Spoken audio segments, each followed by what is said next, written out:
Small video update regarding the new coilovers I found for the camber caster plate.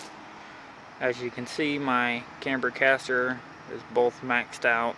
I figured I would just try it for one event, just max it all the way out just to see what the hell it did. I've never adjusted caster, so I just wanted a maximum scenario so that way I could feel any difference. I'm still brand new to racing, so I figured I'd go full tilt just to get the maximum difference in feeling to see what the hell it did.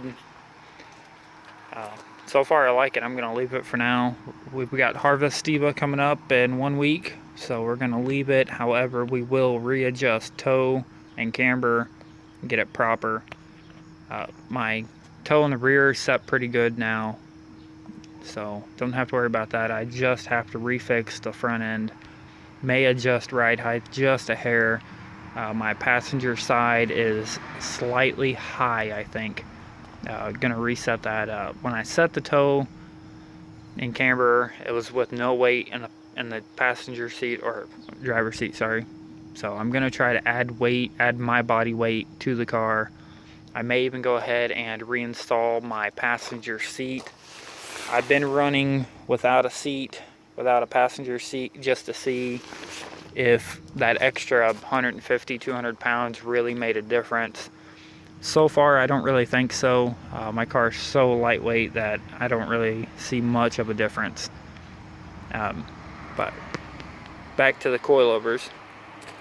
Found these on eBay. They look good. They look like they would allow me to adjust lower. As you see, I took out a couple of the rings, and I even had to cut the body here down. It stuck up another ½ inch or so, maybe even slightly higher. I cut the body down to allow me to lower my spring. Ideally, I would want a 10-inch spring for this. It's a little too tall. I wasn't able to get proper shock travel. However, I was able to make it work for the weekend.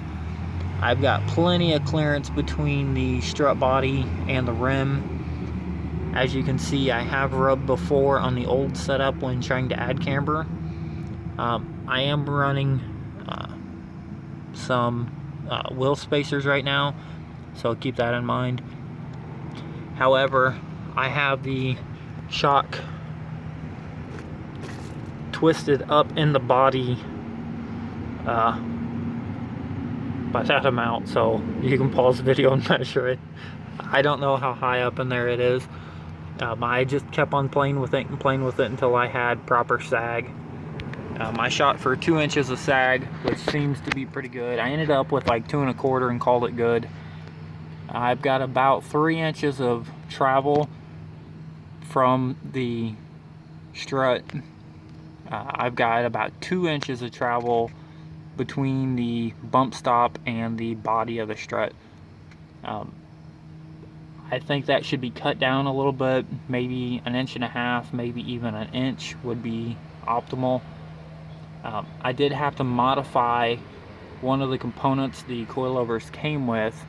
All I did was drilled a hole, or opened a hole up on one end to allow the top hat adapter from the camber caster plates to center itself over the spacer that the coilovers came with. If you look at my pictures, you can see it. Just took a step drill bit and just opened it up until it fit over the adapter. Everything else on it seems to be doing pretty good. I enjoyed the setup. I had absolutely no torque steer. I did have slightly goofy turn in just due to my toe being all out of whack.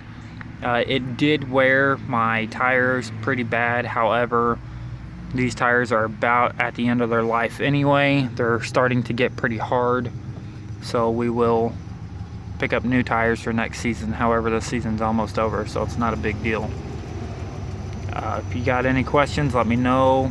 Otherwise, look at my pictures for the eBay ad. That's the exact kit I ordered. Just let me know.